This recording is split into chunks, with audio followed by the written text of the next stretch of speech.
And the security forces have recovered two more high-powered illegal weapons from the nation's streets, this time in St. James. An AK-47 rifle and an American tactical rifle were seized by a joint police-military team on Friday. The team was on patrol in the Birchill area of St. James when a man was seen exiting a BMW motor vehicle with a box. Now the man dropped the box and ran when he was approached by the lawmen. The box was searched and the weapons found. 2 cartridges and 324 rounds of ammunition were also recovered. Almost a year after changes were made to the Disaster Risk Management Act, the changes have not been gazetted. Now, the changes would have outlined fixed penalties for breaches. This continues to cost taxpayers and citizens tens of thousands of dollars. Jamaica Maitland has been exploring the issue. $250,000 or 60 days in jail. That was the judgment handed down by a court in Clarendon on Marshall Henry for breaching the Disaster Risk Management Act. Mr. Henry was among a group of people who the police charged for not wearing a mask during a routine operation in Maypen sometime last year. The judge handed down her ruling when he appeared in court on Tuesday. I feel awake, I feel shaken up. I couldn't eat nothing yesterday. When I reach home, I couldn't eat nothing. I just go home and be and go lay down. Mr. Henry, who's a bus conductor in Maypen, Clarendon, says he was shocked.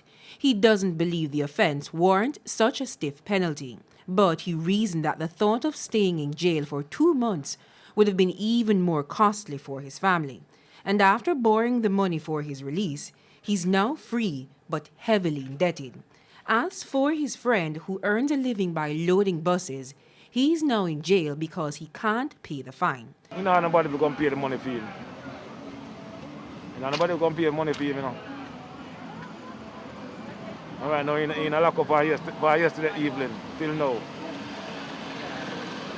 I don't know what I'm feeling down there right now. That is unfair. Unfair and wicked. But this is not the first time citizens have complained about the hefty fines for breaching the DRMA. Back in September, scores of St. Thomas residents were fined $200,000 when they appeared before the parish court. Their fines range from failure to wear masks to curfew breaches. Now, judges can fine citizens up to $1 million for breaching the DRMA Act. That's because the government has failed to implement the ticketing system, which would make way for fixed penalties for certain offenses under the DRMA Act.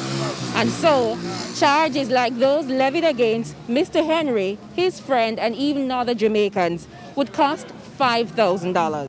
Checks made at the Attorney General's chambers reveal that the law has not been gazetted, which means the amendment is not a law. Minister of Local Government and Community Development Desmond McKenzie piloted the amended legislation. However, we were unable to reach him as calls to his phone went unanswered.